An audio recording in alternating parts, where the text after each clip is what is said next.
एक car accident और मैं एक फीमेल सीईओ सु वंकिंग के एक्स हस्बैंड के शरीर में आ गया। उस असली पति के दर्दनाक अंत के बारे में सोचकर मैंने तुरंत डिवोर्स के पेपर्स उठा लिए और बड़े बड़े अक्षरों में अपना नाम साइन कर दिया। फीमेल सीईओ का चेहरा गुस्से से तुरंत बदल गया।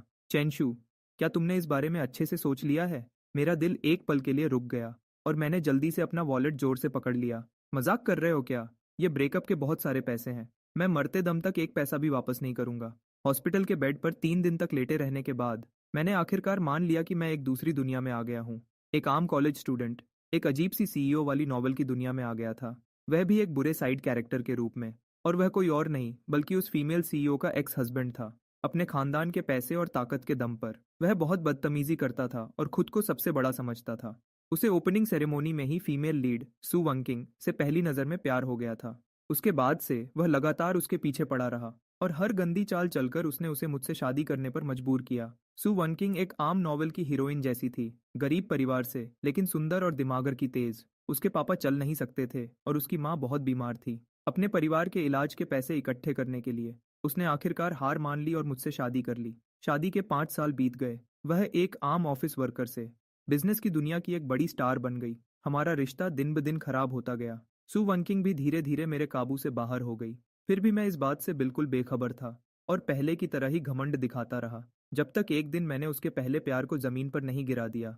सु वनकिंग अब और बर्दाश्त नहीं कर सकी और उसने डिवोर्स मांग लिया। ठीक उसी वक्त मेरा कार एक्सीडेंट हो गया। सु वनकिंग तीसरे दिन मुझसे मिलने आई और उसने डिवोर्स के पेपर्स मेरे मुंह पर दे मारे। उस लड़की की आवाज बिल्कुल ठंडी और गुस्से भरी थी।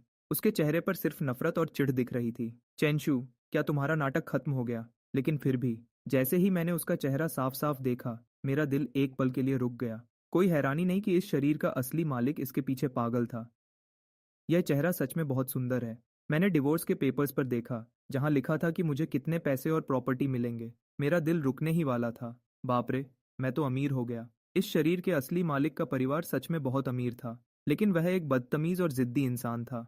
और उसका एक छोटा भाई भी था जो हर चीज में उससे बहुत बेहतर था, इसलिए कंपनी का मालिक बनना तो उसके लिए नामुमकिन था। दूसरी तरफ सु वनकिंग का बिजनेस कुछ ही सालों में बहुत बड़ा हो गया था। उसके पास अब बहुत सारा पैसा था। अगर हमारा डिवोर्स होता है तो मुझे मिलने वाले पैसे बहुत ज्यादा होंगे। मैंने अपनी पूरी जिंदगी में अच्छे काम किए हैं, इसलिए अचानक इतना अमीर बनना मेरा ही इनाम है। मिलने वाले पैसों का हिसाब लगाने के बाद मैंने अपनी खुशी को छुपाने की कोशिश की ताकि मेरे चेहरे पर स्माइल ना आ जाए और सु वनकिंग को शक न हो जाए कि कुछ गड़बड़ है। फिर मैंने एक गहरी सांस ली और कहा, मैं डिवोर्स के लिए तैयार हूँ। सु वनकिंग हैरान रह गई। उसने शायद सोचा भी नहीं था कि मैं इतनी जल्दी हाँ कह दूंगा, लेकिन यह मौका जिंदगी में एक ही बार मिलता है। अगर अभी छोड़ दिया तो फिर कभी नहीं मिलेगा। इससे पहले कि वह होश में आती, मैंने जल्दी से पेन उठाया और तुरंत साइन कर दिए। डिवोर्स के पेपर्स पर अपना नाम लिख दिया। सु वनकिंग को लगा कि कुछ तो गड़बड़ है। उसके माथे पर बल पड़ गए। मैंने अपना मुंह दूसरी तरफ घुमाया और ऐसे नाटक किया जैसे मेरा दिल टूट गया हो और कहा, मैंने सोच लिया है सु वनकिंग, अब हम दोनों को एक दूसरे को छोड़ देना चाहिए। उसके बाद मैं काफी देर तक चुप रहा। जब मैं चादर के अंदर छुपकर अपने पैसे गिनने ही वाला था, तभी मैंने देखा कि सु वनकिंग चुपचाप डिवोर्स के पेपर्स को घूर रही है और वहां से जाने का उसका कोई इरादा नहीं लग रहा था। मैंने हैरानी से पूछा, तुम अभी तक गई नहीं? उस सॉन्ग जिंगनियन की चोट अभी तक ठीक नहीं हुई है ना? तुम्हें उससे मिलने नहीं जाना क्या? सु वनकिंग का चेहरा तुरंत गुस्से से ठंडा पड़ गया। मुझे अंदर से थोड़ा डर लगने लगा। क्या यह लड़की अब पछतावा कर रही है कि उसने मुझे इतने सारे पैसे क्यों दिए? लेकिन मैंने तो साइन कर दिया है। अब अगर वह चाहे भी तो पीछे नहीं हट सकती। और वैसे भी मैं कितने बड़े दिल से उसे जाने दे रहा हूँ, तो उसका मुझे पैसे देना बिल्कुल सही है। जब सु वनकिंग कॉलेज में थी, तब उसका एक पहला प्यार था जिसका नाम सॉन्ग जिंगनियन था। उस घमंडी और बदतमीज यंग मास्टर के बिल्कुल उल्टा। सॉन्ग जिंगनियन बहुत ही शरीफ, समझदार और आगे बढ़ने की चाह रखने वाला लड़का था। वह बिना पिता के बड़ा हुआ था। बचपन से ही उसके घर के हालात बहुत खराब थे, लेकिन वह बहुत मेहनती था और हर काम में सबसे आगे रहता था। एक तरह से देखा जाए तो वह और सु वनकिंग एक ही जैसे थे। सिर्फ वही सच में समझ सकता था सु वनकिंग को, इसलिए वे दोनों एक दूसरे के साथी थे। अगर मैं बीच में ना आता तो वे दोनों कब के एक हो गए होते और कॉलेज खत्म करने के बाद वे दोनों इस शहर में मिलकर मेहनत करते और अपना एक छोटा सा प्यारा घर बनाते। असली चेंशु उनसे बहुत जलता था। उसने सॉन्ग जिंगनियन को परेशान करने का कोई मौका नहीं छोड़ा।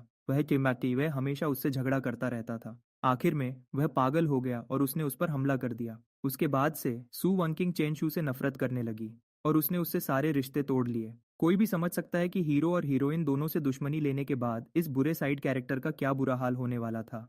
इसलिए मुझे इस मौके का फ़ायदा उठाना चाहिए, पैसे लेने चाहिए और यहाँ से भाग जाना चाहिए। आखिरकार सू वनकिंग ने जोर से दरवाज़ा बंद किया और चली गई। मैंने अपने सीने पर हाथ फेरा और धीरे से मुस्कुराया। कितना गुस्सा है इसमें।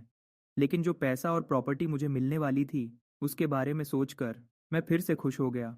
आसमान से ऐसी किस्मत बरसना हर किसी के नसीब में नहीं होता। जब मैं इन्हीं ख्यालों में खोया था, तभी मेरे फ़ोन पर एक वीचैट मैसेज आया। यह मैसेज गू चिंगहान का था।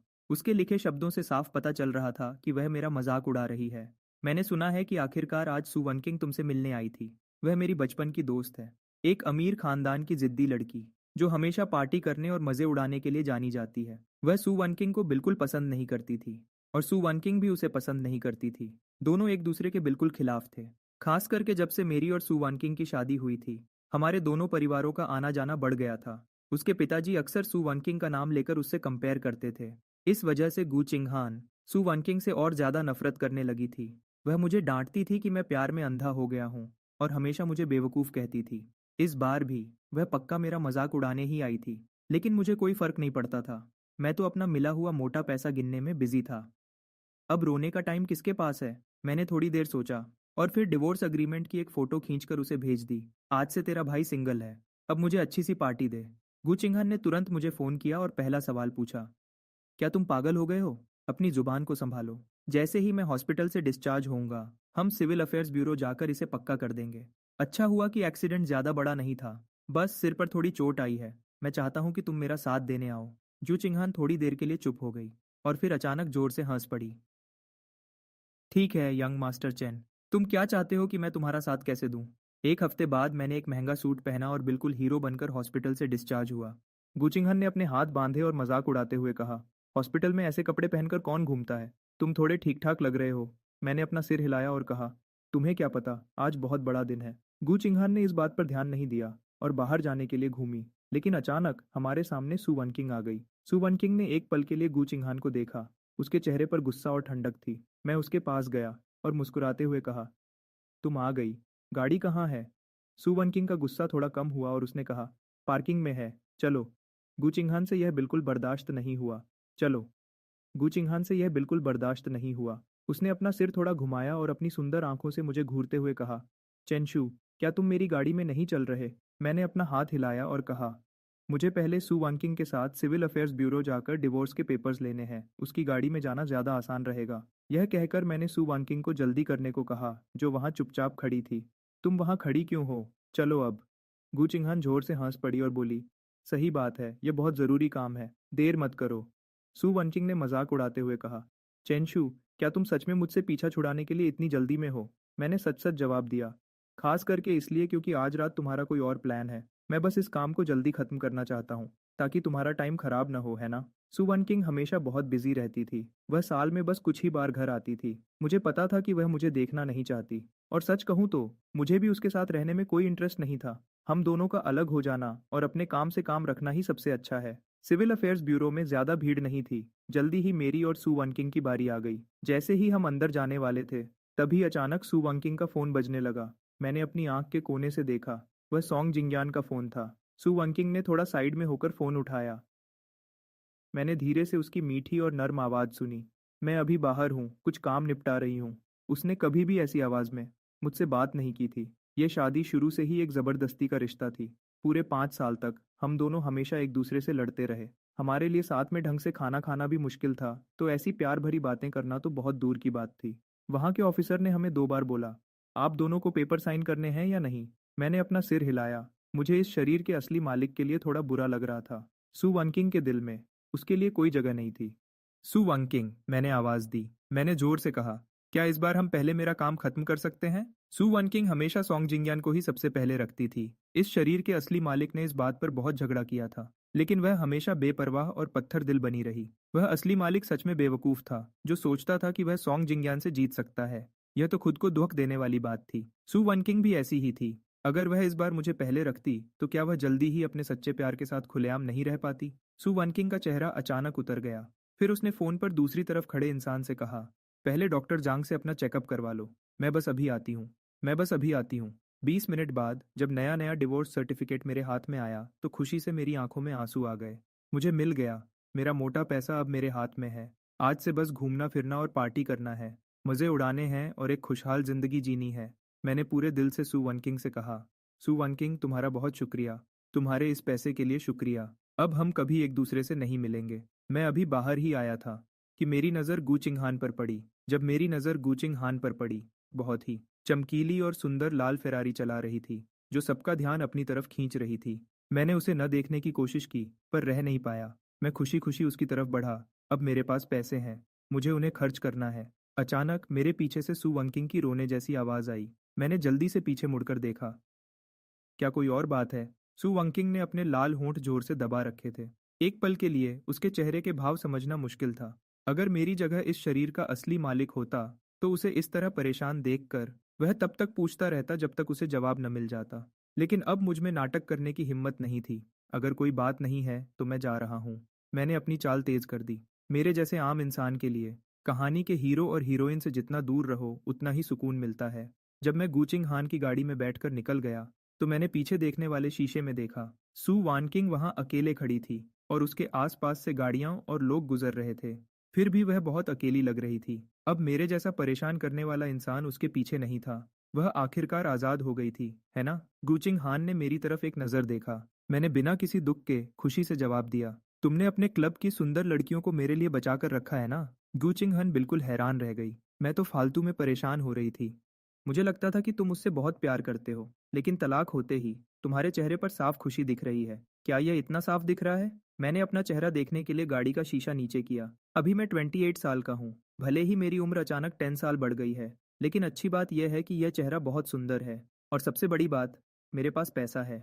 मैंने थोड़ा सोचा और कहा, वह मुझसे प्यार नहीं करती, इसलिए अब मैं भी उससे प्यार नहीं करूंगा। रेड लाइट पर गाड़ी रोकते हुए गूचिंग हन देर तक मेरी तरफ देखती रही, जब तक मुझे अजीब सा महसूस नहीं होने लगा। आखिरकार वह बोली, इस हादसे के बाद तुम बिल्कुल बदल गए हो। मैंने आराम से अपने कंधे हिलाए। जब कोई मौत के मुंह से बचकर आता है, तो उसे सब कुछ साफ समझ आने लगता है। गू चिंगहन एक पल के लिए रुकी और फिर जोर से हंस पड़ी। सही बात है, आज रात जो करना है करो, सारा खर्चा मेरा होगा। 2 घंटे बाद गू चिंगहान को पछतावा होने लगा। उसका चेहरा उतर गया और उसने कहा, क्या तुमने अभी तक काफी लड़कियों को नहीं बुलाया? वह शराब के बारे में बात नहीं कर रही थी, बल्कि क्लब के लोगों के बारे में। मेरा मतलब है, उन सुंदर लड़कियों के बारे में। मैंने उसकी तरफ अपना ग्लास बढ़ाया और कहा, आओ ना, अपने भाई के साथ एक ड्रिंक पियो।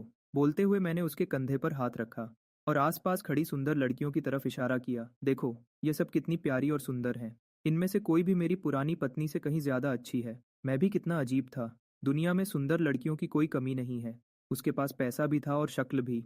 तो फिर वह एक ही लड़की के पीछे क्यों पागल था? गुचिंग हान ने कहा, चलो अच्छा है, तुम्हें समझ तो आया। एक पतली सी लड़की मेरे पास आई और मेरे ग्लास में ड्रिंक डालने लगी। वह बहुत ही सीधी सादी लग रही थी। सर, इसे पीकर देखिए। हाँ बिल्कुल। मैंने खुशी से ग्लास लेने के लिए हाथ बढ़ाया, लेकिन गुचिंग हान ने ग्लास छीन लिया और कहा, ऐसे ही कुछ भी मत पियो। तुम अभी हॉस्पिटल से आए हो, मैं तुम्हारे लिए दोबारा एम्बुलेंस नहीं बुलाना चाहती। यह कहकर उसने उस लड़की को घूरा। लड़की का चेहरा डर के मारे पीला पड़ गया। उसने जल्दी से अपना सिर झुकाया और माफी मांगी। मुझे माफ कर दीजिए सर, मुझे नहीं पता था।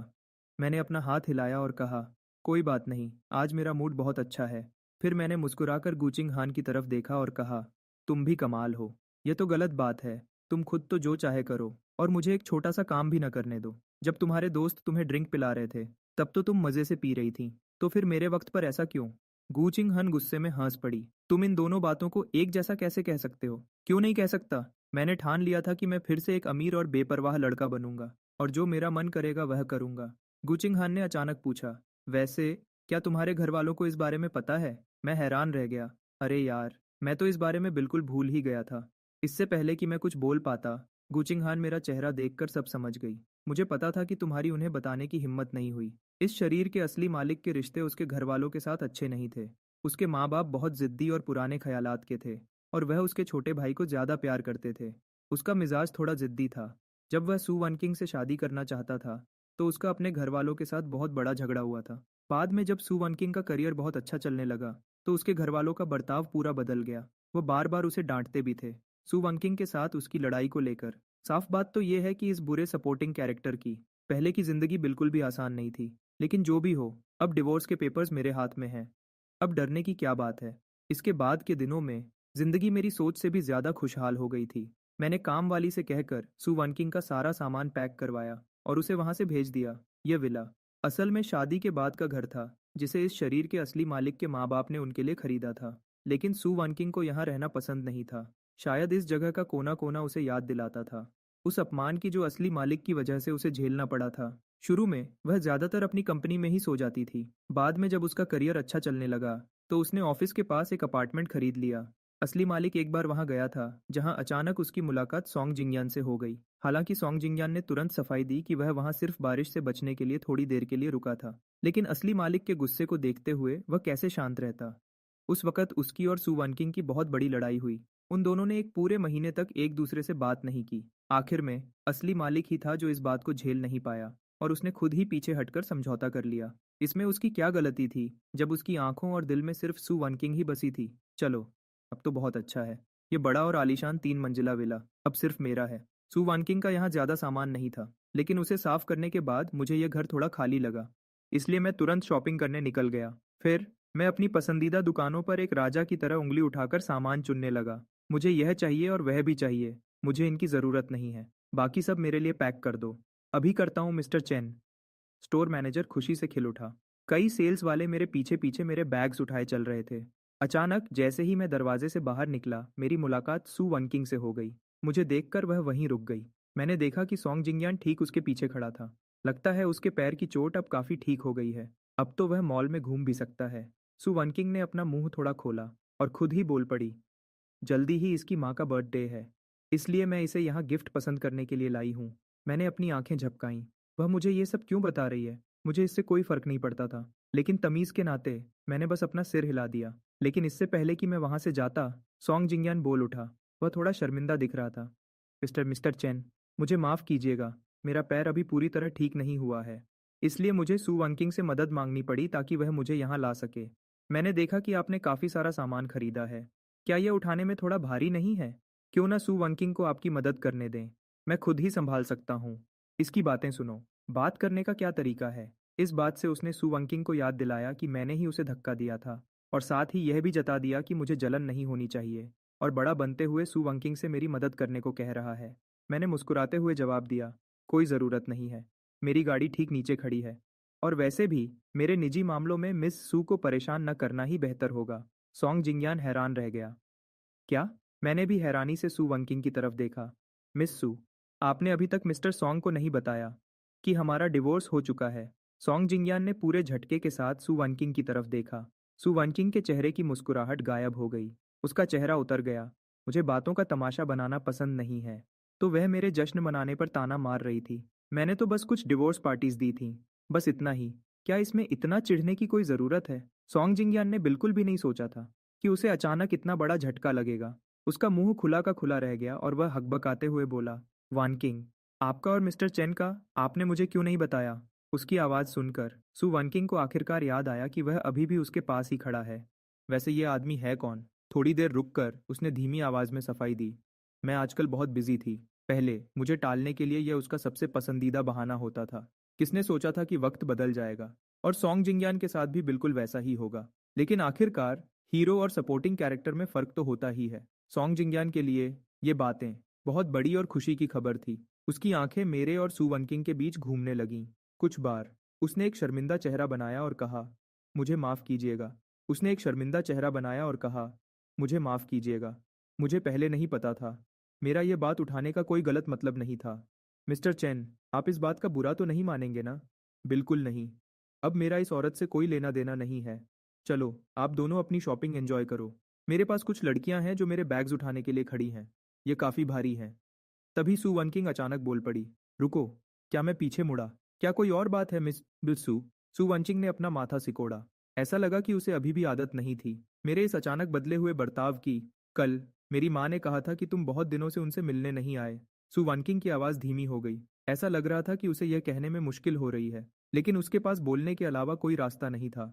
अगर तुम्हारे पास टाइम हो तो प्लीज़ एक बार उनसे मिलने चले जाना। वह जिसकी बात कर रही थी वह उसकी माँ थी, जो किडनी की बीमारी से परेशान थी। सू वनकिंग के बिल्कुल उलट। उनकी माँ मुझे हमेशा बहुत पसंद करती थी, क्योंकि सू वनकिंग ने उन्हें कभी नहीं बताया था कि उसकी शादी मुझसे ज़बरदस्ती करवाई गई थी। उस बुजुर्ग औरत की नज़रों में मैं एक अमीर घर का लड़का था जो सू फैमिली को छोटा नहीं समझता था और सू वनकिंग से बहुत प्यार करता था। इसलिए वह मुझसे बहुत खुश रहती थी। जब शुरू में हमारी शादी हुई थी, सू वंकिंग का दिल जीतने के लिए मैं हमेशा आगे बढ़कर उनकी माँ का ख्याल रखता था, ताकि उनका आशीर्वाद पा सकूं। मुझे पता था कि यह मेरा सबसे बड़ा हथियार था। सू वनकिंग एक बहुत अच्छी बेटी थी जो अपनी माँ का कहना मानती थी। शायद इसी वजह से उसने मुझसे सारे रिश्ते आसानी से नहीं तोड़े थे। लेकिन आखिर में मैंने सॉन्ग जिंगयान पर हाथ उठा दिया और उसकी बर्दाश्त की हद को पार कर दिया। और इस तरह मैंने अपना आखिरी हथियार भी खो दिया। मैंने एक पल के लिए सोचा, फिर मैं मान गया। कल चलते हैं। आखिरकार उस बुजुर्ग औरत ने तो कुछ गलत नहीं किया था। सुवांकिंग ने चैन की सांस ली, फिर कहा, ठीक है, मैं कल सुबह तुम्हें लेने आऊंगी। मैं थोड़ा हंसा और अपनी गाड़ी की चाबी हिलाई। जरूरत नहीं है, मेरे हाथ पैर सलामत हैं। मैं खुद गाड़ी चला सकता हूँ। मिस सू को परेशान होने की कोई जरूरत नहीं है। सू वनकिंग और सॉन्ग जिंगयान दोनों के चेहरे एक साथ सुन्न हो गए। अगली सुबह जल्दी मैं नर्सिंग होम के लिए निकल गया। यह महंगा नर्सिंग होम शहर के बाहर था। वहाँ की सुविधाएं बहुत अच्छी थीं और वहाँ की सर्विस भी बहुत बढ़िया थी। इसलिए वहाँ का खर्चा भी बहुत ज़्यादा था। मिस्टर चेन, आप आ गए।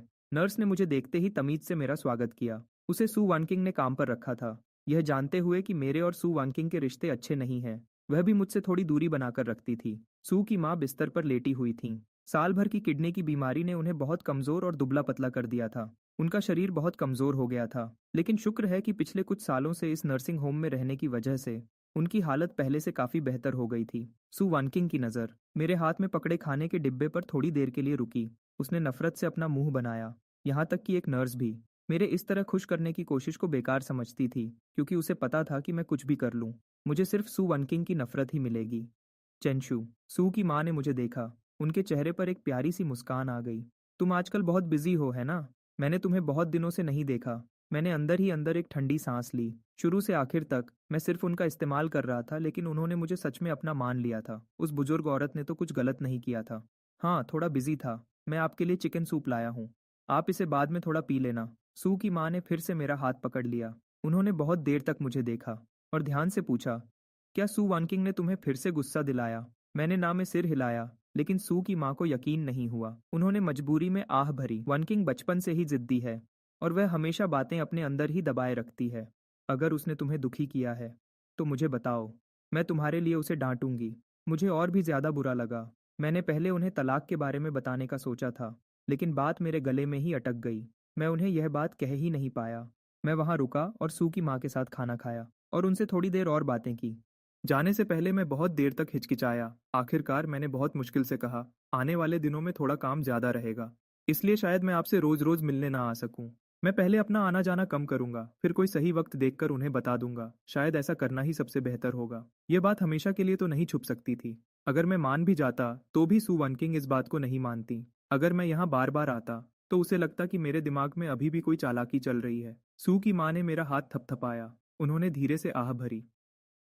चेंशु, तुम बहुत अच्छे बच्चे हो। पिछली बार जो हुआ वह वनकिंग की गलती थी। चाहे वह मेरे सामने इस बारे में बात ना करे, पर मैं जानती हूँ कि वह अंदर से बहुत परेशान है। उसे इस बात का बहुत पछतावा है। वह तुम्हें बहुत पसंद करती है। बच्चा चला गया, वह भला कैसे दुखी नहीं होगी? मेरा दिल जोर से धड़का। बच्चा, हाँ सही बात है। यही वह वजह थी जिसने रिश्ते को खराब किया था। जिस वजह से इस शरीर के असली मालिक और सू वनकिंग का रिश्ता पूरी तरह टूट गया था। हाँ, पिछली जिंदगी में इस शरीर के असली मालिक और सू वनकिंग का सच में एक बच्चा था। और ऐसा इसलिए हुआ क्योंकि उसने एक बिजनेस डिनर पर सू वनकिंग के नशे में होने का फायदा उठाया और उसे पाने के लिए हर तरह की चालाकी की। यह बच्चा किसी अच्छे तरीके से नहीं आया था, लेकिन असली मालिक की नज़र में यह सू वनकिंग को अपने पास रोक कर रखने का सबसे बड़ा हथियार था। प्रेग्नेंट होने का पता चलने के बाद सू वनकिंग को अपने पहले प्यार सॉन्ग जिंगयान के लिए बुरा लग रहा था, लेकिन दूसरी तरफ वह अपने ही खून को खत्म नहीं करना चाहती थी। आखिर में उसने बच्चे को चुना। उसका अपना बचपन पहले ही बहुत मुश्किल रहा था, इसलिए वह नहीं चाहती थी कि उसका बच्चा पैदा हो एक टूटे हुए परिवार में। उस दौरान असली मालिक के साथ उसका रिश्ता सबसे अच्छा चल रहा था। वह उसके लाए हुए अच्छे खाने को चुपचाप खा लेती थी और बच्चों को पालने वाली किताबें पढ़ने पर ध्यान देती थी। वह सच में एक अच्छी माँ बनना चाहती थी। इसलिए मिसकैरेज होने के बाद उसने असली मालिक से अपना रिश्ता पूरी तरह खत्म कर लिया। यह सच में बहुत अजीब बात है। सू वंकिंग के प्रेग्नेंट होने के बाद असली मालिक ने देखा कि उसका बर्ताव अच्छा हो रहा है, तो उसने और ज्यादा फायदा उठाना शुरू कर दिया।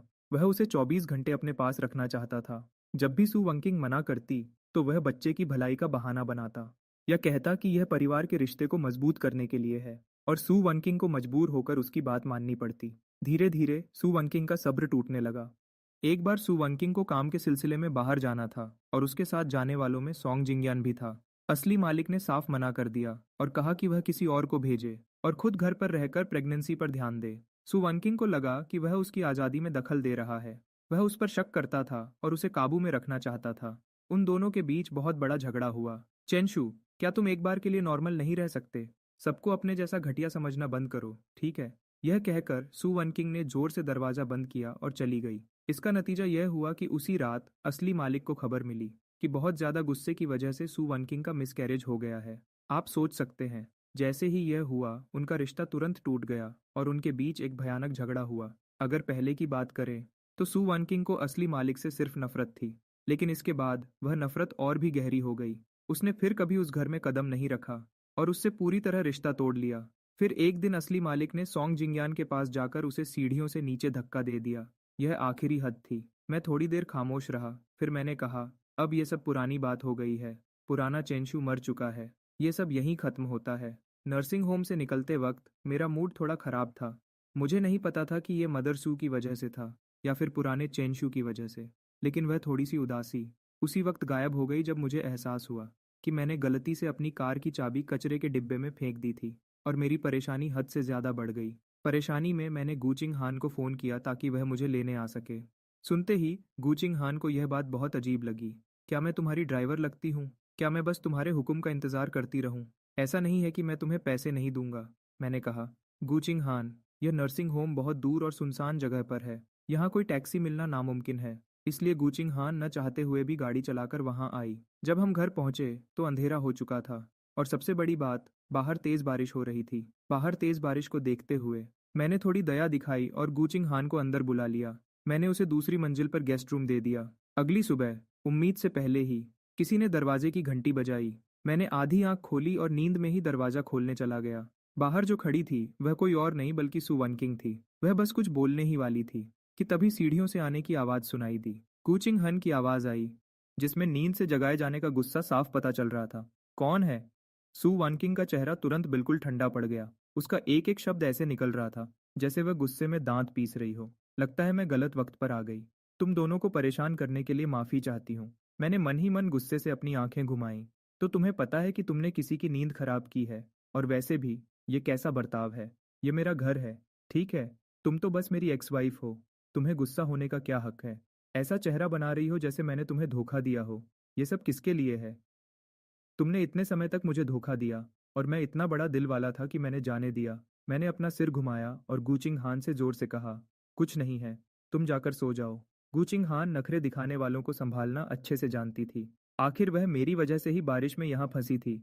मैं ऐसा नहीं कर सकता था कि उसे ढंग से सोने भी न दूं। यूचिंग हान ने सु वनकिंग को देखा और लगता है उसकी नींद पूरी तरह खुल गई। उसने हल्के से मुस्कुराते हुए कहा, हमारे यहाँ कोई मेहमान आया है। अगर मैं अभी सो गई तो ये बदतमीजी होगी। चेंशु, सच में तुम उन्हें अंदर बैठने के लिए क्यों नहीं कहते? मुझे कोई परवाह नहीं थी, इसलिए मैंने वापस सु वनकिंग की तरफ देखा। मेरा उसे अंदर बुलाने का बिल्कुल मन नहीं था। मैंने अभी अभी उसका सारा सामान बाहर निकाल कर साफ किया था। मैं इस घर को गंदा नहीं करना चाहता था, नहीं तो काम वाली को इसे फिर से साफ करने की परेशानी होती। मैंने आगे बढ़कर पूछा, मिस सु वनकिंग, आप इतनी सुबह सुबह यहाँ कैसे आई हैं? सु वंकिंग का चेहरा थोड़ा पीला पड़ गया।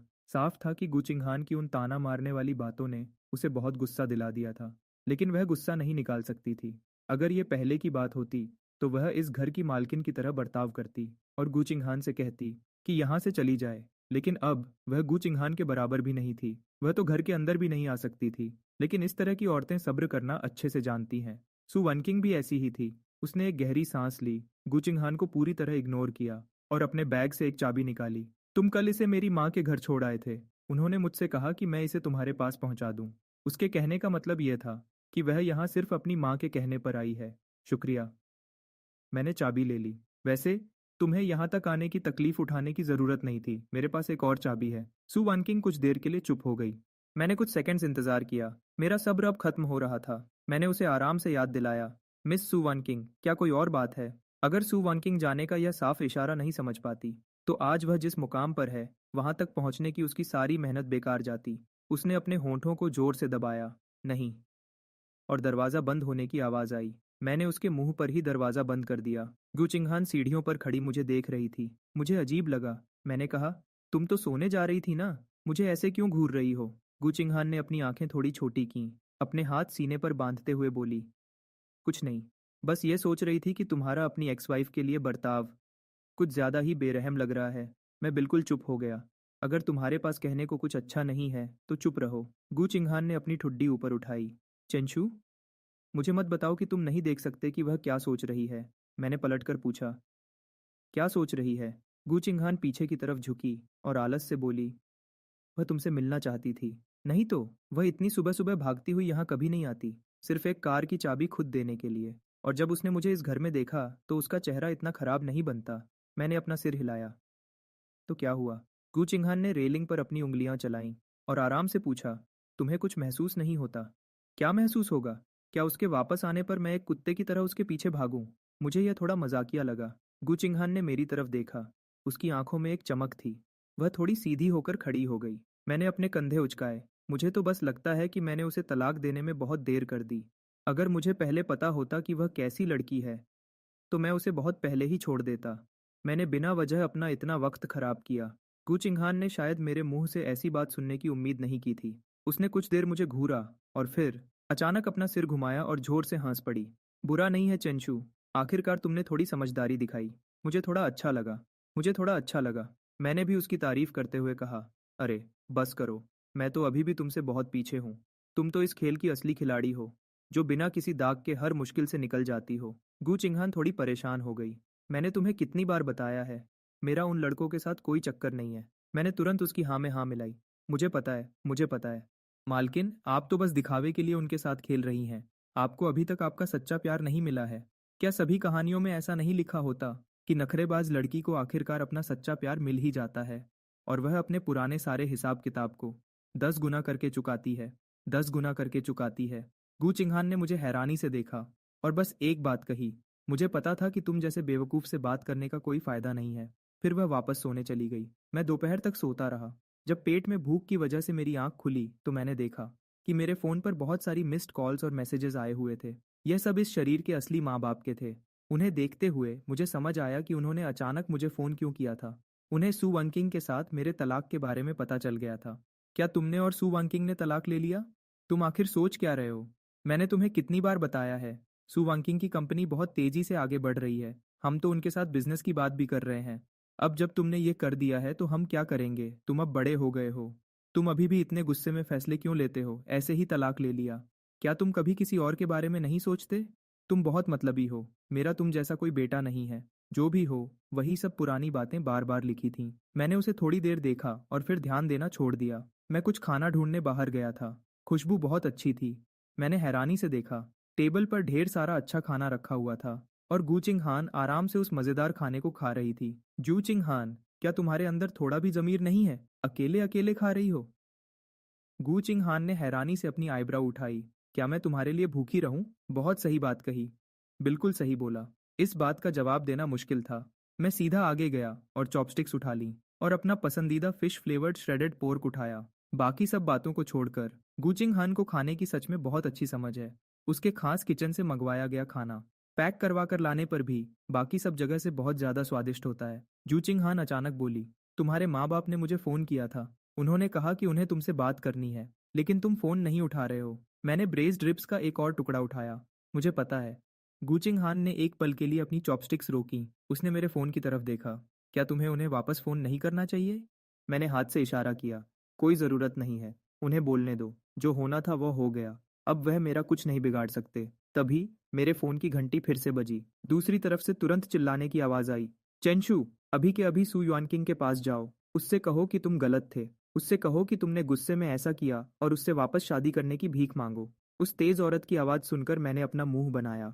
मैंने फोन को अपने कान से थोड़ा दूर किया। रुमारे, इनकी हिम्मत तो देखो, कितने बड़े सपने देख रहे हैं। डांट खाना या सू युआनकिंग के हाथों मरना। मुझे अच्छी तरह पता है कि दोनों में से क्या ज्यादा बुरा है। चेंशु, क्या तुम मेरी बात सुन भी रहे हो? मैंने आखिरकार जवाब दिया। हाँ, मैं सुन रहा हूँ, लेकिन यह बहुत मुश्किल होगा। सीधी बात है, मैं यह नहीं कर सकता। दूसरी तरफ से वह और भी ज्यादा गुस्से में आ गई। चेंशु, क्या अपने माँ बाप से बात करने का यही तरीका है? मैं हैरान था। क्या तुमने पहले नहीं कहा था कि अब तुम्हारा कोई बेटा नहीं है? क्या तुम भूल गईं? दूसरी तरफ बिल्कुल खामोशी छा गई।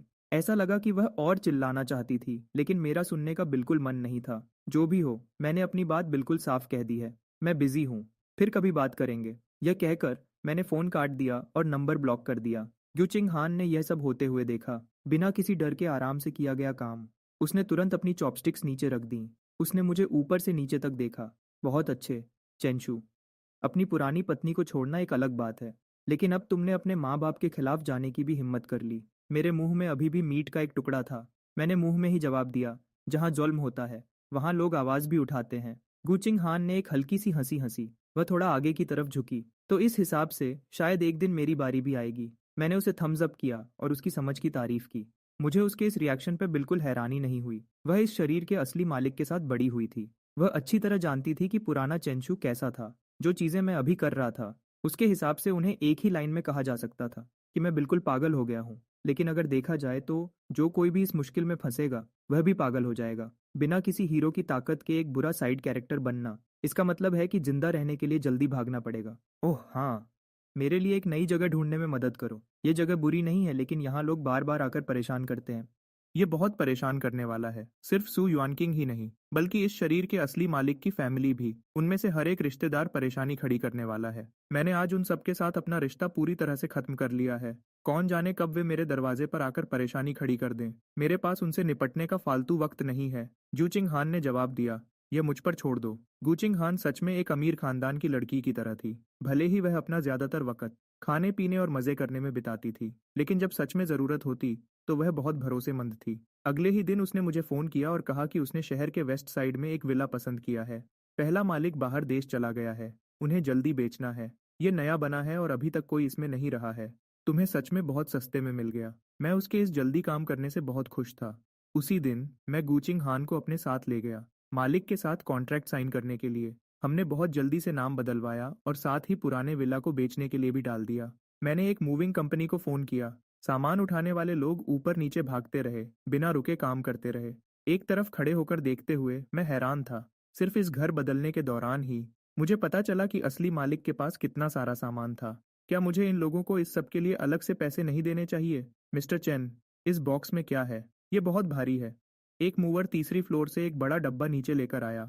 डब्बा अच्छे से बंद था। बाहर से देखकर नहीं पता चल रहा था कि अंदर क्या है। जैसे ही मैं आगे बढ़कर देखने वाला था, मुझे अचानक एक फ़ोन कॉल आया। हेलो, सुनिए, क्या आप मिस्टर चैन हैं? मैं तीसरे पीपल्स हॉस्पिटल से बोल रहा हूँ। आपकी पत्नी अचानक सड़क पर बेहोश हो गई। क्या आप जल्दी से यहाँ आ सकते हैं? मैं हैरान रह गया।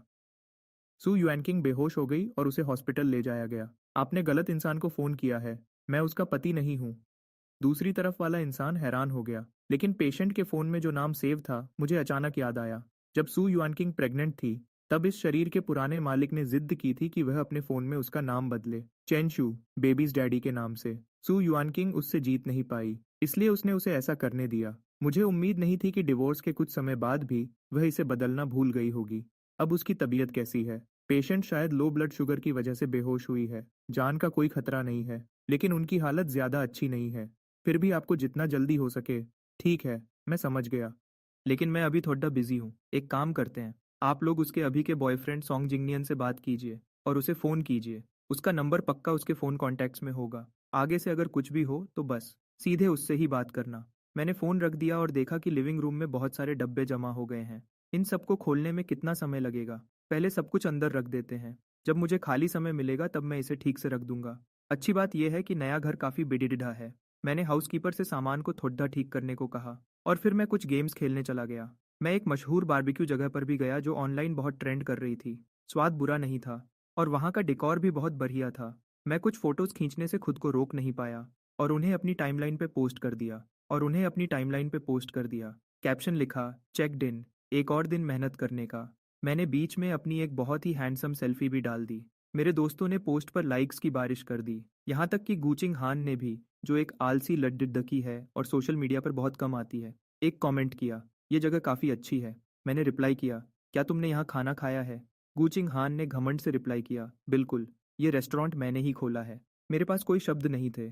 उसने एक बार फिर मेरे सामने अपना रोब झाँधा दिया, लेकिन जिसकी मुझे उम्मीद नहीं थी वह यह था, सॉन्ग जिंग्यान ने भी मेरी पोस्ट पर कमेंट किया था। वह ऊपर से तो बड़द्धा तमीज़दार बन रहा था, लेकिन अंदर ही अंदर वह मुझसे सवाल पूछ रहा था और रोब झाड़ रहा था, जैसे वह खुद को मुझसे बहुत बड़ा समझता हो। चेंशू, भले ही तुम्हारा और वांगचिंग का डिवोर्स हो गया है, लेकिन वह अभी हॉस्पिटल में है। तुम उसे देखने तक नहीं आए। क्या यह सच में ठीक है? जैसे ही यह कमेंट आया, मेरा सोशल मीडिया तुरंत हिल गया। सू वांकिंग से मेरे डिवोर्स की खबर सिर्फ कुछ ही लोगों को पता थी।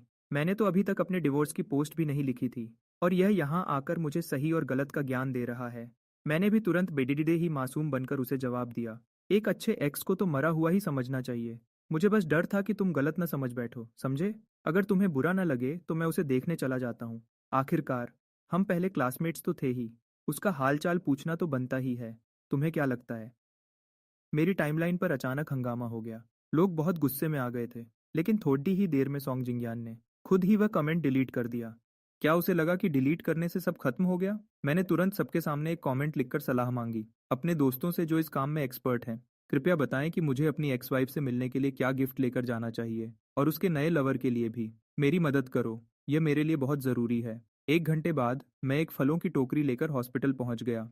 मुझे उम्मीद नहीं थी कि जैसे ही मैं उसके कमरे के दरवाजे पर पहुंचूंगा, मुझे सॉन्ग जिंगनियन की रोने जैसी आवाज़ सुनाई देगी। युएनचिंग, प्लीज़ गुस्सा मत हो। मुझे पता है इस बार मेरी गलती थी, लेकिन मैंने यह सब सिर्फ तुम्हारे लिए किया। सू युआनकिंग ने कोई जवाब नहीं दिया। सॉन्ग जिंगयान परेशान और दुखी आवाज़ में बोला, तुम बेहोश तक हो गई थी।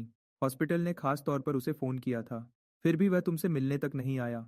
अगर आज तुम्हें कुछ हो जाता तो? सू युआनकिंग की थकी हुई आवाज़ आखिरकार सुनाई दी। मैं थोड़ा थक गई हूँ। मैं थोड़ी देर अकेले रहना चाहती हूँ।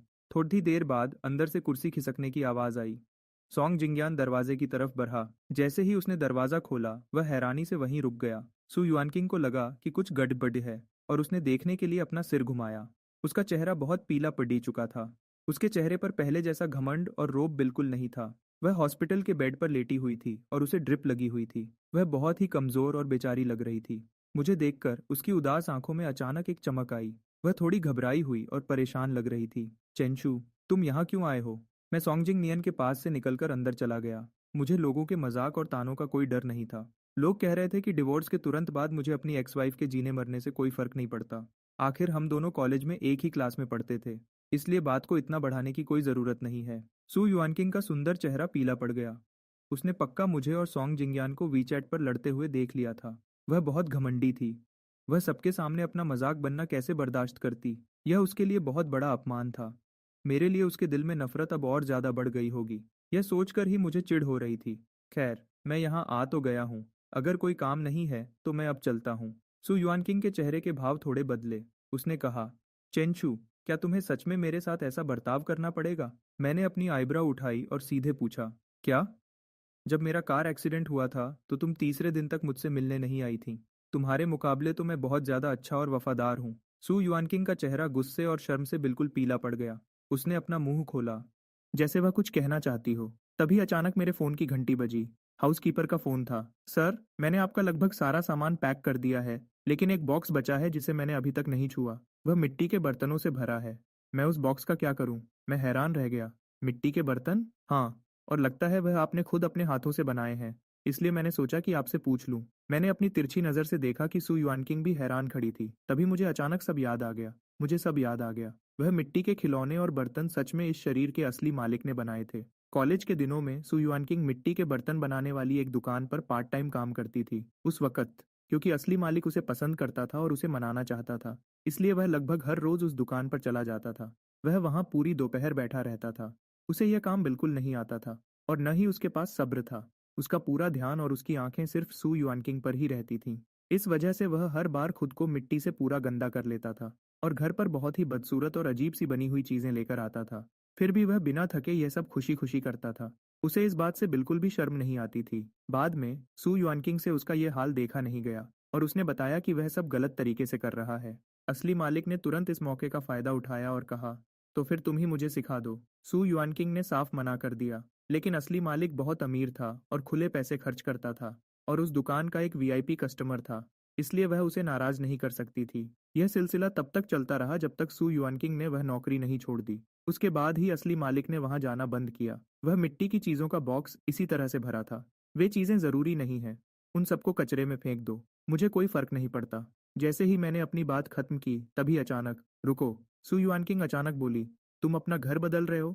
मुझे मानना पड़ेगा, इस औरत का दिमाग कभी कभी सही चल जाता है। मैंने हाँ में सिर हिलाया। सु युआनकिंग ने पूछा, तुम कहाँ शिफ्ट हो रहे हो? सु युआनकिंग ने पूछा, तुम कहाँ शिफ्ट हो रहे हो? इतना अचानक क्यों?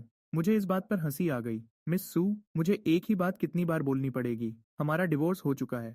मैं क्या करता हूँ और कहाँ रहता हूँ, अब इससे तुम्हें कोई मतलब नहीं होना चाहिए। सु युआनकिंग की बोलती बंद हो गई, जैसे उसने कोई ऐसी बात सुन ली हो जो वह बर्दाश्त नहीं कर सकती थी। उसकी आंखें थोड़ी लाल हो गईं। बहुत देर बाद उसने थोड़ा नर्म होते हुए कहा, अगर तुम्हें वे मिट्टी के बर्तन नहीं चाहिए तो मैं किसी को भेजकर उन्हें अपने पास मंगवा लूंगी। मैंने उसे अजीब तरीके से देखा और कहा, वे मेरी चीजें हैं, मेरी मर्जी मैं उन्हें रखूं या कचरे में फेंक दूं। पता नहीं मेरी इस बात से सु युआनकिंग को क्या दुख हुआ, लेकिन इस बात ने उसे अंदर तक चोट पहुंचाई थी। उसकी आंखों की आखिरी उम्मीद भी तुरंत खत्म हो गई, जैसे हवा के चलते कोई छोटा सा दिया बुझ गया हो। सॉन्ग जिंगयान घबराकर जल्दी से उसके पास आया। युएन चिंग, क्या तुम ठीक हो? सु युआनकिंग ने अपना चेहरा थोड़ा घुमा लिया और उसका हाथ हटाने की कोशिश की। सॉन्ग जिंगयान वहीं खड़ा रह गया और उसे बहुत अजीब लगा, लेकिन मुझे इनके इस नाटक में बिल्कुल भी दिलचस्पी नहीं थी, इसलिए मैं वहां से जाने के लिए पीछे घूमा। लेकिन जैसे ही मैंने दरवाजे से बाहर कदम रखा, वहां से गुजर रहे एक डॉक्टर ने मुझे आवाज दी। मैंने ऊपर देखा तो वहां एक फीमेल डॉक्टर खड़ी थी, जिसकी उम्र लगभग 40 साल थी। वह मुझे ध्यान से देखते हुए बोली, तुम यहाँ हॉस्पिटल में कैसे? क्या तुम्हारी तबीयत खराब है? मैं थोड़ा हैरान हो गया। फिर मेरी नज़र उसके कोट पर लगे नेम टैग पर पड़ी। वह लेडीज डॉक्टर की हेड थी। मेरे दिमाग में एक शक हुआ, इस शरीर के असली मालिक का इस डॉक्टर से सिर्फ एक ही रिश्ता हो सकता था, और वह था पहले वाला बच्चा। पूछने के लिए शुक्रिया डॉक्टर, लेकिन मैं बिल्कुल ठीक हूँ। मैं तो आज बस यहाँ एक दोस्त से मिलने आया था, मैंने गोलमोल जवाब दे दिया। यह सुनकर उसने चैन की सांस ली। ये तो अच्छी बात है, लेकिन अब तुम दोनों की उम्र हो रही है। अगली बार जब प्रेगनेंसी हो तो तुम लोग उसे ऐसे ही अबॉर्ट नहीं कर सकते। मैं सुनकर वहीं जम गया। इन दो छोटी बातों में बहुत बड़ा राज छुपा था। क्या सु युआनकिंग का अचानक मिसकैरेज नहीं हुआ था? उस रात जब असली मालिक भागकर हॉस्पिटल आया था, तब सु युआनकिंग को ऑपरेशन रूम से बाहर लाया जा चुका था और सॉन्ग जिंगनियन उसके बेड के पास ही खड़ा था। युएनचिंग, तुम ये क्या कर रही हो? सॉन्ग जिंगनियन की घबराई हुई आवाज अचानक मेरे पीछे से आई। मैंने पीछे घूमकर देखा तो सु युआनकिंग अपने हाथ से ग्लूकोज की सुई निकाल रही थी। उसने सॉन्ग जिंगनियन को एक तरफ धक्का दे दिया और भागती हुई मेरी तरफ आने लगी। वह तुरंत भागकर आई और मेरा रास्ता रोक दिया। वह फीमेल डॉक्टर के सामने खड़ी हुई, उसकी आवाज में बहुत टेंशन थी। डॉक्टर, यह मेरे और मेरे पति के बीच का पर्सनल मामला है, इससे आपका कोई लेना देना नहीं है। मेरा पूरा शरीर एक बार फिर ठंडा पड़ गया। मैंने धीरे से अपनी गर्दन घुमाई और सु युआनकिंग की तरफ देखा। पहली बार मुझे लगा कि यह सुंदर चेहरा मेरे लिए बिल्कुल अनजान था। सु युआनकिंग, इस सब का क्या मतलब है? फीमेल डॉक्टर ने परेशानी से अपनी आईब्राउ सिकोड़ी। क्या आपको नहीं पता था? आपकी पत्नी ने कहा था कि अभी आप दोनों का पूरा ध्यान अपने करियर पर है और आप दोनों अभी बच्चा नहीं चाहते, इसलिए उन्होंने अबॉर्शन करवाने का फैसला किया, और आपको इस बारे में कुछ भी नहीं पता था। मुझे ठीक से याद नहीं कि मैं घर कैसे पहुंचा, क्योंकि मेरा पूरा शरीर इस अचानक मिली खबर से मैं इतना शॉक हो गया था कि मुझे चक्कर आने लगे। मैं काफी देर तक स्टडी रूम में बैठा रहा। मैंने अपनी आंखें बंद कर लीं। किताब में साफ लिखा था कि चेन शू की बहुत ज्यादा जलन की वजह से उसका सु युआनकिंग के साथ बहुत बड़ा झगड़ा हुआ था, जिसकी वजह से गलती से उसका मिसकैरेज हो गया। मुझे नहीं पता क्यों, लेकिन जब मैंने इस बारे में सोचा तो मेरे शरीर में कहीं दर्द महसूस होने लगा। ऐसा लग रहा था जैसे मैं सच में महसूस कर सकता हूँ। उस पल को जब उसे पता चला कि बच्चा अब नहीं रहा, वह पूरी निराशा और बेहद दर्द, मैं इन फीलिंग्स से बाहर निकलना चाहता था। हाउसकीपर ने अभी अभी स्टडी रूम साफ किया था। मैंने वहाँ थोड़ी खोजबीन की और मुझे एक बॉक्स मिला जिसमें उसके कॉलेज का सामान रखा था। आखिर में बॉक्स के सबसे नीचे मैंने एक कॉलेज की स्क्रैप बुक निकाली। मिसकैरेज की कहानी पहले ही नॉवल से अलग हो चुकी थी, तो क्या बाकी चीज़ों में भी कोई बदलाव हो सकता है? पहला पेज पलटते ही वहां मिलिट्री ट्रेनिंग के दौरान खींची गई एक फोटो थी। ग्रीन मिलिट्री यूनिफॉर्म में वह लड़का बहुत प्यारी स्माइल कर रहा था। उसके पीछे स्टेज पर एक पतली और सुंदर लड़की की परछाई दिख रही थी। भले ही वह थोड़ा दूर थी, लेकिन कोई भी एक नज़र में देखकर बता सकता था कि वह कॉलेज के दिनों की सु युआनकिंग थी। उसके नीचे कुछ छोटी लाइंस लिखी हुई थीं। मिलिट्री ट्रेनिंग के पहले ही दिन मेरे ठीक पास एक लड़की धूप की वजह से बेहोश हो गई। मैं उसे अपनी पीठ पर उठाकर मेडिकल रूम ले गया। वह फूल जैसी हल्की थी।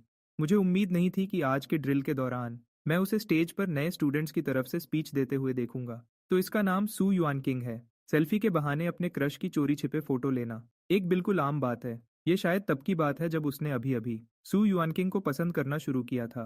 मुझे यह थोड़ा अजीब और मजाकिया लगा। इस शरीर के असली मालिक को सु युआनकिंग से पहली नज़र में ही इतना सिंपल प्यार हो गया था।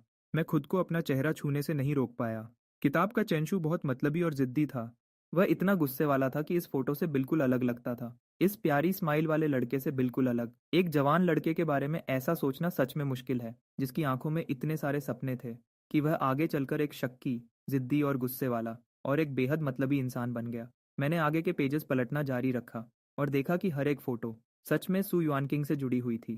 क्लासरूम में बैठकर उसकी पढ़ाई करने की फोटो, बैडमिंटन कोर्ट में रैकेट घुमाने की फोटो, हवा में उड़ते हुए उसके लंबे बाल, कैंटीन में चुपचाप अपना खाना लेकर अकेले बैठकर खाना और मिट्टी के बर्तन बनाने वाली शॉप पर सिर झुकाकर ध्यान से काम करना। कभी कभी इन फोटोज के पास उसने अपने दिल की बातें भी लिखी हुई थीं। जो क्लासेस वह लेती है वह बहुत बोरिंग है। मुझे एक भी चीज़ समझ नहीं आती। कोई लड़की पढ़ाई में टॉप करने के साथ साथ बैडमिंटन में इतनी अच्छी कैसे हो सकती है। वह हमेशा अकेले ही खाना खाती है और कैंटीन में हमेशा सबसे सस्ता खाना लेती है। क्या उसका पेट भरता भी होगा? वे हमेशा बहुत बिजी लगती है। उसके पास मुझसे एक शब्द भी बोलने का वक्त नहीं है। यह स्क्रैप बुक इस शरीर के असली मालिक के सू युआनकिंग के लिए एक तरफा प्यार की कहानी थी, जो उसने कॉलेज के 4 सालों में लिखी थी। उसने उसकी बहुत सारी फोटोज खींची थीं।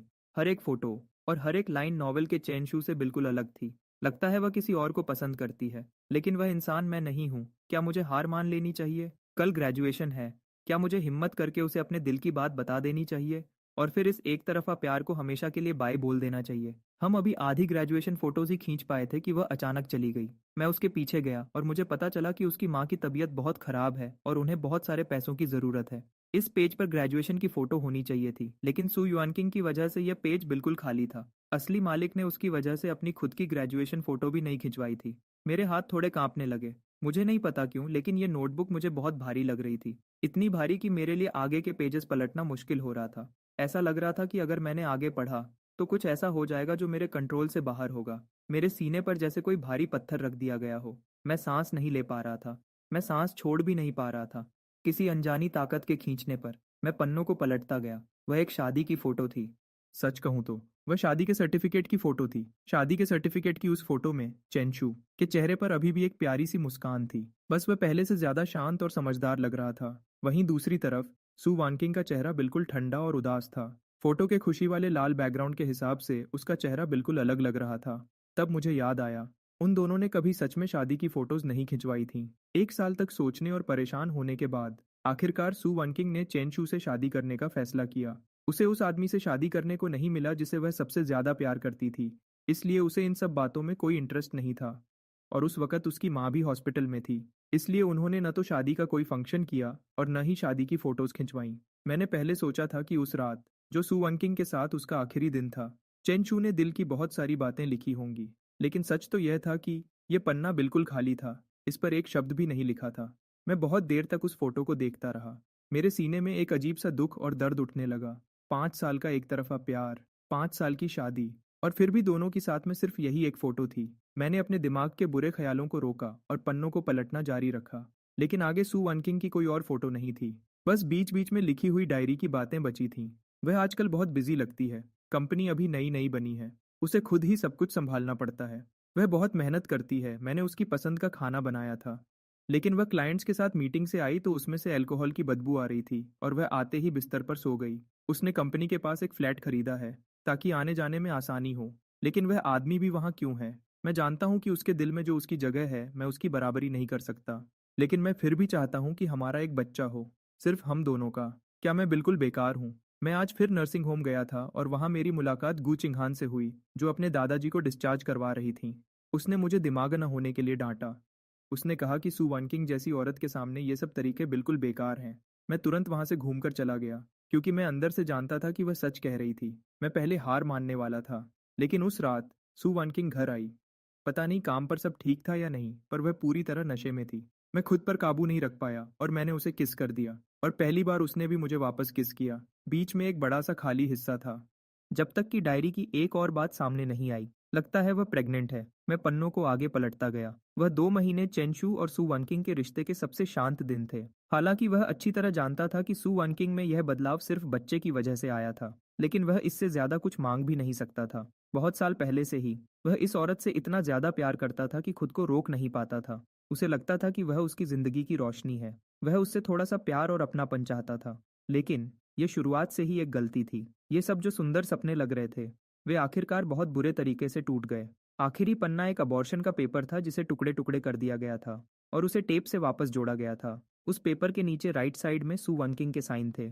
ये मेरे लिए एक बहुत बड़े झटके जैसा था। मुझे एक तेज दर्द महसूस हुआ। मेरा पूरा शरीर सुन्न हो गया। मेरे हाथ पैर बिल्कुल ठंडे पड़ गए। बहुत सारी पुरानी बातें मेरे दिमाग में आने लगीं।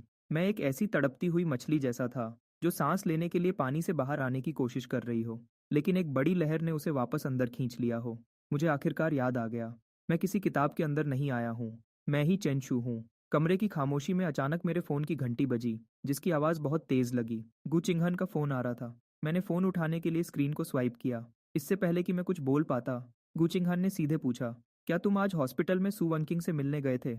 वह तो आज दोपहर को ही काम के सिलसिले में फ़्लाइट से बाहर गई थी। देखा जाए तो उसे मेरे बारे में कुछ पता नहीं होना चाहिए था। हालांकि मैंने स्टेटस लगाया था, फिर भी उसे इतनी सारी बातें इतने साफ तरीके से नहीं पता होनी चाहिए थीं।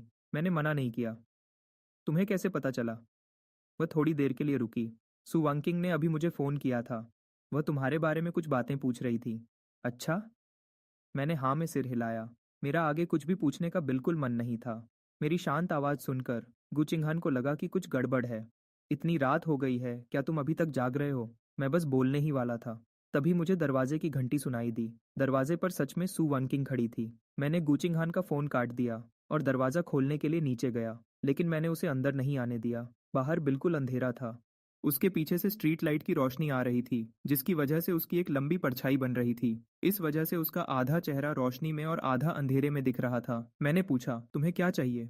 मैं तुमसे माफ़ी मांगने आई हूँ। जब से मैं हॉस्पिटल से निकला हूँ तब से लेकर अभी तक 3 घंटे बीत चुके थे। उसे अब जाकर यह बात कहने की याद आई है।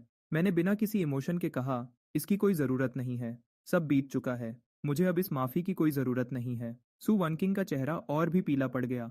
मेरी बात सुनो, मैं समझाती हूँ। मैं सब बता सकती हूँ। उस दिन मैंने सच में बिना सोचे समझे गुस्से में वह सब कर दिया। क्या वह सच में बिना सोचे समझे किया था या पहले से सोचा समझा प्लान था?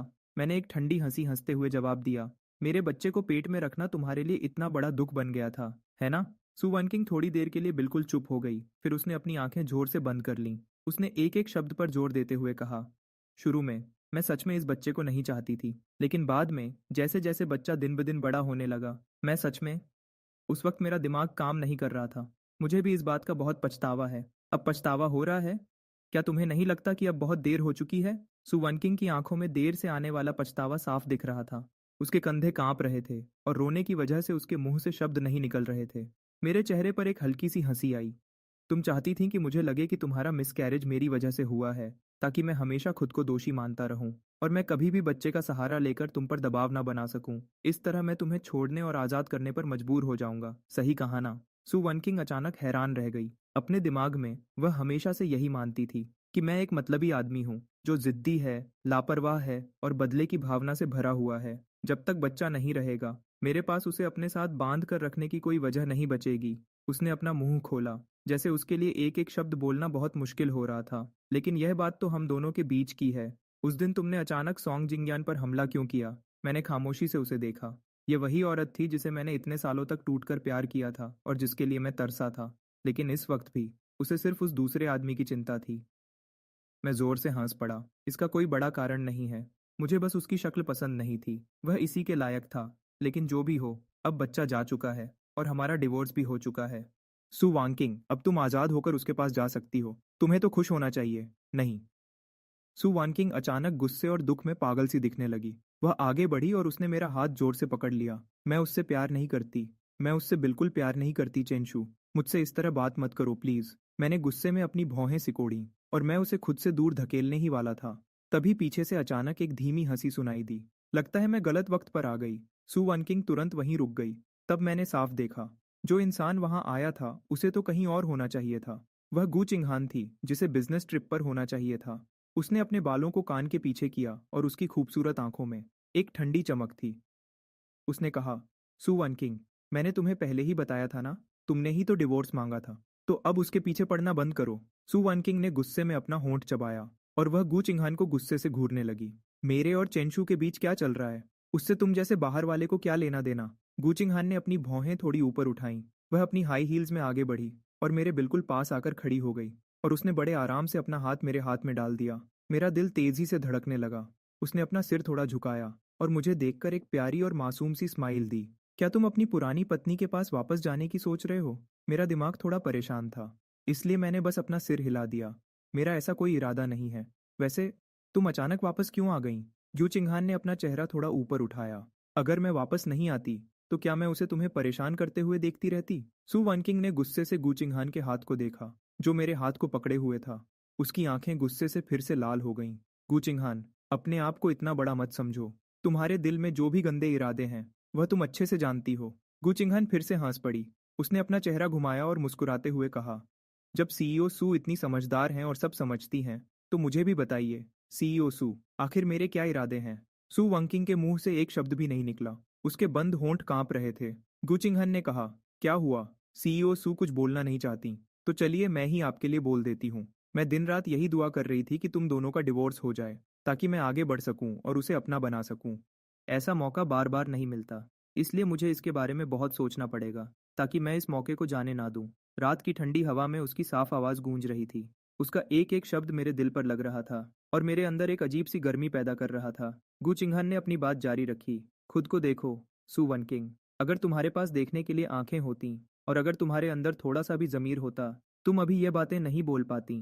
क्या तुम सच में ये सोचती हो कि कोई तुम्हें हमेशा माफ़ करता रहेगा और तुम्हें हमेशा मौके देता रहेगा? सु वन किंग का चेहरा तुरंत पीला पड़ गया। उसका शरीर कांपने लगा, जैसे वह किसी भी वक्त गिर जाएगी। उसने बड़ी मुश्किल से अपना मुंह खोला। उसका गला बैठ गया था। मेरा सच में यह मतलब नहीं था। गू चिंघान ने उसकी बात सुनने की कोशिश भी नहीं की और उसे बीच में ही टोक दिया। उसकी आवाज़ थोड़ी धीमी और ठंडी हो गई। मैंने तुम्हें पहले ही बताया था, वह बड़ी मुश्किल से वह सब भूल पाया है और एक नई जिंदगी शुरू करने के लिए तैयार है। क्या तुम्हें सच में यह बात फिर से उठानी है? मैंने अचानक गू चिंघान की तरफ देखा। जो उसने कहा, उसमें मुझे कुछ अजीब लगा। क्या उसे किसी बात का एहसास हो गया था? लेकिन गू चिंघान ने मेरे रिएक्शन पर ध्यान नहीं दिया। उसने बस सीधे कहा, अब तुम जाओ, फिर कभी वापस मत आना। सु वन किंग लगभग अपने घुटनों के बल गिरने वाली थी। उसका ध्यान भटक रहा था और वह पूरी तरह से टूट चुकी थी। मैं अब उसे और नहीं देखना चाहता था, इसलिए मैंने कहा, जो तुम पूछना चाहती थी वह पहले के उन 2 सवालों के सिवा कुछ नहीं था। मैंने उनका जवाब दे दिया है। आज के बाद से मेरा और तुम्हारा अब आपस में कोई रिश्ता नहीं है। यह कहकर मैं जाने के लिए मुड़ा।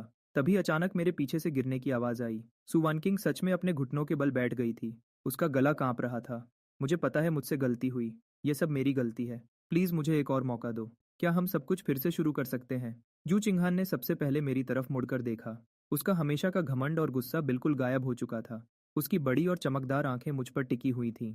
उसके हाथ नीचे लटके हुए थे और उसने चुपके से अपनी मुट्ठी बंद कर ली थी। उसका छोटा सा चेहरा तना हुआ था। वह बहुत ज्यादा घबराई हुई थी। सु वन किंग मेरे जवाब का इंतजार कर रही थी और वह भी। मैं वापस मुड़ा और मैंने शांति से सु वन किंग की तरफ देखा। सु वन किंग, हमारी 5 साल की शादी में मैं तुम्हें खुश रखने में सॉन्ग जिंगयान जितना अच्छा नहीं था। उल्टा, मैंने हमेशा तुम्हारे लिए परेशानियां ही खड़ी की। मुझे तो यह गलतफहमी भी थी कि मैं तुम पर अपना हक जता सकता हूँ, जो बिल्कुल गलत था। तुम सच में यही सोचती हो ना? सु वन किंग का चेहरा बिल्कुल सफ़ेद पड़ गया। मैंने धीरे से आगे कहा, यहाँ तक कि यह शादी भी सिर्फ इसलिए हुई क्योंकि मैंने तुम पर दबाव बनाया था।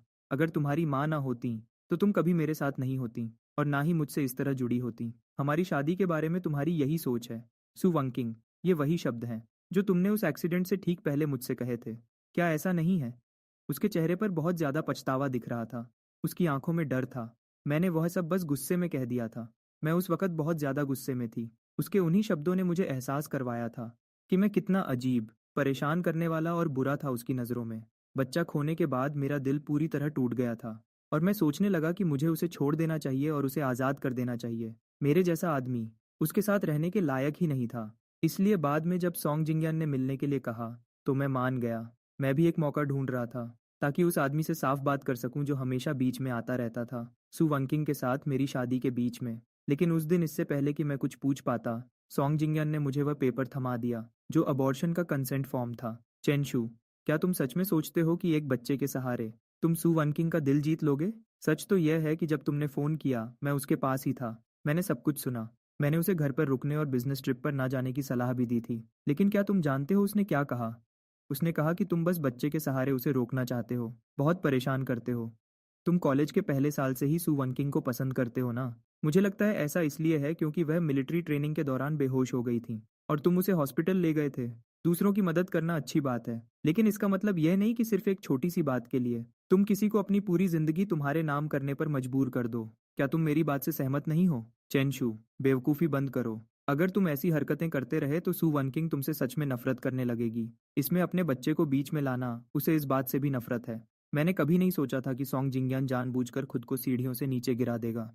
और ना ही मैंने सोचा था कि सू वांकिंग ठीक उसी वक्त वहां आ जाएगी। उसने मेरी बात सुनने की कोशिश भी नहीं की, बस सॉन्ग जिंगयान के पास बैठकर रोती रही। वह बहुत ज्यादा परेशान और फिक्रमंद थी। शुरू से लेकर आखिरी तक उसने एक बार भी मेरी तरफ नहीं देखा। बाद में मैंने उसके थोड़ा फ्री होने का इंतजार किया। मैं उसके पास जाकर बच्चे के बारे में बात करना चाहता था, लेकिन उसने मुझे अपने उन्हीं शब्दों से चुप करा दिया। चेंशु, तुम कब तक इस तरह नखरे दिखाते रहोगे? क्या तुम जानते हो कि तुम्हारी हर बात से मुझे घिन आती है? उस दिन मैं बहुत देर तक सड़कों पर बिना किसी वजह के घूमता रहा। मेरे दिमाग में बस उसकी नफरत भरी और कड़वी बातें घूम रही थीं। क्या मैं सच में इतना मतलबी था? क्या मैं सच में इतना जिद्दी था? क्या मैं सच में इतना नफरत के लायक था? जब तक कि एक आउट ऑफ कंट्रोल कार मेरी तरफ तेजी से नहीं आई और मैं वहीं पर बेहोश हो गया। जब मेरी आंख खुली तो मैं एक बदला हुआ इंसान बन चुका था। सु वांगसिंग की आंखों में जो मैं था, उसने मेरे लिए एक झूठी दुनिया बनाई थी। और इस दुनिया में मैं पागल, मतलबी, जिद्दी और अजीब था। और सबसे बड़ी बात, मेरे दिल में अब उसके लिए कोई प्यार नहीं बचा था।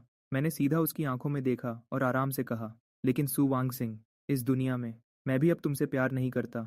जब अगली सुबह मेरी आंख खुली तो अच्छी खासी धूप निकल चुकी थी। मुझे नाश्ते की खुशबू आई और मैं चलते हुए किचन में गया। गू चिंग हन खाना बना रही थी। मैं हैरान रह गया। बड़ी मालकिन गू, आज ऐसा क्या खास दिन है जो आपको इतनी तकलीफ करनी पड़ी? गू चिंग हान ने आंगन की तरफ इशारा किया।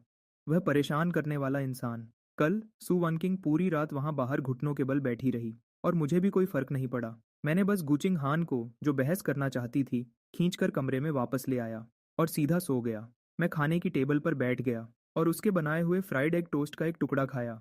यह पहला दिन था जब वह फेल हुई थी। किचन में बड़ी मालकिन गू के लिए। गुचिंग हान जल्दी से उसे छीनने के लिए आगे बढ़ी। यह जल गया है, इसे मत खाओ, मैं तुम्हारे लिए दूसरा बना देती हूँ। मैंने अपना शरीर घुमाया और बच गया। कोई ज़रूरत नहीं है, नुकसान होगा। ऐसा नहीं है कि इसे खाया नहीं जा सकता। जूचिंग हान को थोड़ा शक हुआ। सच में? मैंने उस टुकड़े को आगे किया। चक्कर देखो। जैसे ही वह एक टुकड़ा खाने वाली थी, मैं आगे झुका और उसके होठों के कोने पर एक किस कर दिया। वह बिल्कुल हैरान रह गई। उसके कान देखते ही देखते लाल हो गए। खुश? मैंने उसके गाल को खींचा। तुम इतना शोर क्यों मचा रही हो? तुम्हारी आवाज़ तो कल मुझसे प्यार का इजहार करने से भी ज़्यादा तेज़ है। गूचिंग हन बहुत देर तक कुछ बोल नहीं पाई और आखिर में वह मेरे गले लग गई। उसकी दबी हुई आवाज़ आई। मुझे लगा तुम सब कुछ भूल गए हो। जब तुम एक्सीडेंट के बाद पहली बार होश में आए तो तुम बहुत कुछ भूल चुके थे। मुझे तो लगा कि अब मुझे पूरी जिंदगी एक बड़े पागल को संभालना पड़ेगा। मैंने उसके बालों को सहलाया। ऐसा कैसे हो सकता है? अगर मैं खुद को भी भूल जाऊं तो भी तुम्हें कभी नहीं भूलूंगा। उस वक्त भी जब मैं खुद को नहीं पहचानता था और मेरा सब पर से भरोसा उठ गया था, तब भी एक ऐसी थी जिस पर मैंने कभी शक नहीं किया और उस पर पूरा भरोसा किया। उसने मुस्कुराते हुए ऊपर देखा। चलो, आखिरकार एक बार तो दिमाग चलाया। मेरा इतने सालों तक तुम्हें पसंद करना बेकार नहीं गया। मुझे मेरे दिल में एक मीठी सी गुदगुदी महसूस हुई। मैं खुद को रोक नहीं पाया और बोला, गुचिंग हान, तुम मुझसे भी ज्यादा पागल कैसे हो सकती हो, जो मेरे जैसे लड़के से प्यार कर बैठी? वह खुश होते हुए बोली, जाहिर है मेरी पसंद ही बहुत अच्छी है। मुझे पता था कि किसके लिए इंतजार करना चाहिए। मैं भी मुस्कुरा दिया। हाँ हाँ, सही बात है। तुम सबसे अच्छी हो। सु वनकिंग की तरफ से। आजकल मैं बार बार एक ही लड़के से टकरा रही हूँ। जब मैं क्लास जाती हूँ तो वह वहाँ होता है। जब मैं बैडमिंटन खेलती हूँ तो वह वहाँ होता है। और जब मैं अपनी पार्ट टाइम जॉब करती हूँ तब भी वह वहाँ होता है। मेरे करीब आने की उसकी कोशिशें बहुत अजीब होती हैं और उसे तो एक्टिंग करना भी नहीं आता। उसके चेहरे से ही सब साफ पता चल जाता है। ये थोड़ा परेशान करने वाला है। ऐसा नहीं है कि पहले किसी लड़के ने मुझे पसंद नहीं किया, लेकिन किसी ने भी कभी इस तरह खुलेआम ऐसा नहीं किया। मुझे लगा कि वह थोड़े दिनों में हार मान लेगा, लेकिन कौन जानता था कि वह इतना जिद्दी निकलेगा। मैंने जानबूझकर सॉन्ग जिंगनियन के साथ वक्त बिताया ताकि वह इशारा समझकर पीछे हट जाए। उसकी आंखों में दुख साफ देखा जा सकता था। और सच में उसके बाद वह बहुत दिनों तक नहीं आया। मैंने चैन की सांस ली, लेकिन मुझे यह भी लगा कि उस जैसे लड़के सच में सिर्फ 3 मिनट के लिए ही एक्साइटेड होते हैं। आखिरकार वह एक अमीर घर का लड़का है जिसने अपनी जिंदगी में कभी कोई तकलीफ नहीं देखी। वह हम जैसे लोगों जैसा नहीं है। सॉन्ग जिंगनियन की बातों को याद करके मैं और परेशान हो गई। जब सॉन्ग जिंगनियन ने इशारा किया कि वह मेरे साथ रहना चाहता है, मैंने बस एक बहाना बनाकर उसे प्यार से मना कर दिया। मेरे पास डेट करने का न तो वक्त है और न ही एनर्जी। मुझे अभी भी अपने माँ बाप का ख्याल रखना है और अपने घर को चलाना है। खुशकिस्मती से सॉन्ग जिंगनियन हमेशा मेरी बात समझता था। मेरी परेशानियों को जानने के बाद उसने कभी इस बारे में बात नहीं की और इसके बदले उसने दिल से मेरी मदद की। लेकिन अचानक एक मुसीबत आ गई। मेरी माँ की तबीयत बहुत खराब हो गई और हमें इलाज के खर्चे के लिए बहुत सारे पैसों की ज़रूरत थी। जब मुझे लगा कि अब सारे रास्ते बंद हो चुके हैं, तभी वह आदमी वापस आया। तुम्हें क्या चाहिए? उसने बिना कुछ बोले अपना सिर हिला दिया। मैं अंदर ही अंदर हंसी। मुझे नहीं पता था कि मैं उस पर हंस रही हूँ या खुद पर। तो फिर चलो हम साथ रहते हैं, मैंने खुद को यह कहते हुए सुना। मुझे पता था कि उसे क्या चाहिए, फिर भी वह जानबूझकर नाटक कर रहा था। लेकिन मेरे पास कोई और रास्ता नहीं था। मुझे पैसे चाहिए थे, इसलिए मेरे पास खुद को बेचने के अलावा कोई चारा नहीं था। उसके अपने घर वालों के साथ रिश्ते अच्छे नहीं थे, इसलिए वह हमेशा मेरे साथ चिपका रहना चाहता था। लेकिन मैं बहुत बिजी रहती थी, मेरे पास बिल्कुल वक्त नहीं था। धीरे धीरे उसका मेरे पास आना कम हो गया। मुझे लगा कि आखिरकार उसे समझ आ गया है। लेकिन किसे पता था कि मैं सॉन्गजिंग नियन के लिए परेशानी खड़ी करने जाऊंगी। मैंने उसे कुछ बार डांटा भी, लेकिन उसने कभी अपनी गलती नहीं मानी और हमारी बात हमेशा झगड़े पर ही खत्म होती थी। उसके बाद वह आखिरकार शांत हो गया और मैंने चैन की सांस ली। लेकिन फिर मैंने उसे नर्सिंग होम में बातें करते हुए देखा, किसी और के साथ। और वह गूचिंग हान थी, उसके बचपन की दोस्त, जिसका खानदान उसके बराबर का था। अगर मैं बीच में न होती तो वह दोनों एक परफेक्ट जोड़ी होते। एक औरत, जिस तरह वह उसे देखता था मैं वह बहुत अच्छे से समझती थी। वह उससे शिकायतें करता और नखरे दिखाता था। वह उसके साथ नोक झोंक और मजाक करता था। 77। फिर भी उसने मेरे साथ कभी ऐसा कुछ नहीं किया। वह ऐसा कैसे कर सकता है? उसने कहा था कि वह मुझे पसंद करता है, लेकिन वह किसी और औरत के साथ था। उसे लगा कि उस दिन मैंने शराब पी रखी थी, लेकिन मुझे पता था कि ऐसा नहीं था। मुझे नहीं पता कि यह जलन और हक जताने की आदत कहाँ से आई, लेकिन इसने मुझे पूरी तरह घेर लिया। मुझे खुद भी इसकी उम्मीद नहीं थी, जब तक कि मैं प्रेग्नेंट नहीं हो गई। न जाने क्यों मैंने चैन की सांस ली। मेरा एक बच्चा होने वाला था, इसलिए मुझे उसके साथ रहना ही था। मुझे खुद नहीं पता कि मैंने उस ऑपरेशन टेबल पर लेटने का फैसला कैसे कर लिया। मुझे लगा कि यह उसके लिए एक सज़ा थी, लेकिन मैं गलत थी। मैंने अपनी सोच से 10,000 गुना ज़्यादा दर्द झेला। सब कुछ बिखर गया और सब कुछ मेरे हाथ से निकलने लगा। मुझे खुद नहीं पता कि मेरे मुंह से वह बातें कैसे निकली। मैं ज़रूर पागल हो गई थी। जिस पल उसने डिवोर्स के पेपर्स पर साइन किए, मुझे समझ आया कि मैं सच में पागल हो चुकी थी। मैं उसे कैसे जाने दे सकती थी? मैं उसे नहीं जाने दे सकती थी। लेकिन जब तक मुझे होश आया, तब तक बहुत देर हो चुकी थी। मैंने सॉन्ग जिंगनियन को नौकरी से निकाल दिया और सबके सामने यह बात लाई कि उसने पहले रिश्वत ली थी और कंपनी के राज बाहर लीक किए थे। अब वह इस काम में आगे नहीं बढ़ सकता था। वह कई दिनों तक कंपनी के दरवाजे के बाहर घुटनों के बल बैठकर भीख मांगता रहा और आखिरकार बेइज्जती झेलकर इस शहर से चला गया, जिसके बाद उसकी कोई खबर नहीं मिली। मैं उसके फ़ोन नंबर का नाम बदलने की हिम्मत नहीं कर पाई। लेकिन एक दिन जब मैंने शराब पी रखी थी, मैंने उसे फ़ोन किया तो पता चला कि वह नंबर बंद हो चुका है। बाद में मैंने सुना कि उसने और गूचिंग हान ने एक बड़ी शादी कर ली है। आखिरकार मुझे एक बात समझ आ गई, मैंने उसे पूरी तरह खो दिया था। बाहर तेज़ बारिश हो रही थी, हवा में नमी थी जो मेरे दिल की गहराई तक उतर रही थी। यह मेरी गलती है, यह सब मेरी ही गलती है। मैंने ही उसे खोया और खुद को भी खो दिया। मुझे माफ़ कर देना। अगले जन्म में मुझसे कभी मत मिलना। 3 साल बाद मेरी मुलाकात सुवन किंग से दोबारा हुई। मेरी माँ मरने वाली है, वह तुमसे मिलना चाहती हैं। अपने सामने खड़ी उस कमज़ोर और थकी हुई औरत को देखकर मैं उसे पहचान ही नहीं पाया। क्या यह सच में वही खूबसूरत और शानदार सुवन किंग थी? सिर्फ 3 साल के छोटे से वक्त में वह 10 साल बड़ी लगने लगी थी। मैंने सुना कि उसे कॉलेज के कई दोस्तों से पूछना पड़ा, सिर्फ मेरा पता लगाने के लिए और मुझे ढूंढने के लिए। मेरा और उसका रिश्ता पूरी तरह खत्म हो चुका था।